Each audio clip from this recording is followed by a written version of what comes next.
Il-budget tas-sena 2020 se jiġi ppreżentat it-tnejn 14 ta' Ottubru. Dan tħabbar il-ħadd filgħodu mill-Prim Ministru Joseph Muscat waqt kollegament telefoniku fuq ir-Radju Laburista. Unions u korpi kostitwiti irridu li l-budget it-tielet wieħed f'din il-leġislatura ta' Gvern Laburista ikun budget li ma jżidx it-taxxi, anzi jitnaqsu l-piżijiet u jiżdiedu il-benefiċċji, fejn il-Gvern għandu pressjoni kbira fuqu biex inaqqas l-ispejjeż tal-ħaddiema u l-familji.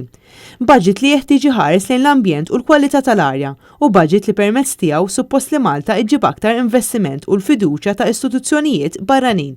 Dan il-budget jasal fi żmien meta f'pajjiżna hawn madwar 79,000 persuna li jinsabu f'riskju ta' faqar. Iż-żmien meta qed nassistu għal diversi prezzijiet ta' affarijiet bażiċi li dejjem qed jolgħu bħal fil-każ tal-prodotti tal-ħalib, il-mediċini, il-posta kif ukoll il-fuel. Għalhekk il-Gvern ta' Joseph Muscat jinsab taħt pressjoni biex jagħti żieda sostanzjali għall-għoli tal-ħajja. Dal-aħħar xhur rajna żieda kbira fl-ammont ta' karozzi fit-toroq Maltin, konsegwenza li ta' kuljum l-arja ta' pajjiżna qed tispiċċa titniġġes dan b'detriment fuq is-saħħa tal-poplu Malti kollu.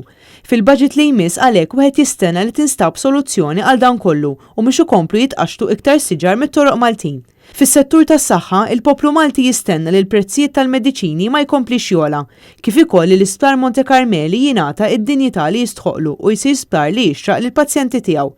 Settur li affettwa lil ħafna Maltin huwa dak tal-edukazzjoni, fejn in-nies qed jistennew li fil-budget li jmiss jingħata iktar serħan il-moħħ lill-ġenituri li wliedhom ikollhom l-aqwa edukazzjoni minn għalliema professjonali. F'dawn il-ġimgħat li ġejjin l-aspettattivi tal-Maltin se jkunu ħafna, però rridu nistennew sal-14 ta' Ottubru biex naraw kemm dawn l-aspettattivi se jintlaħqu jew le.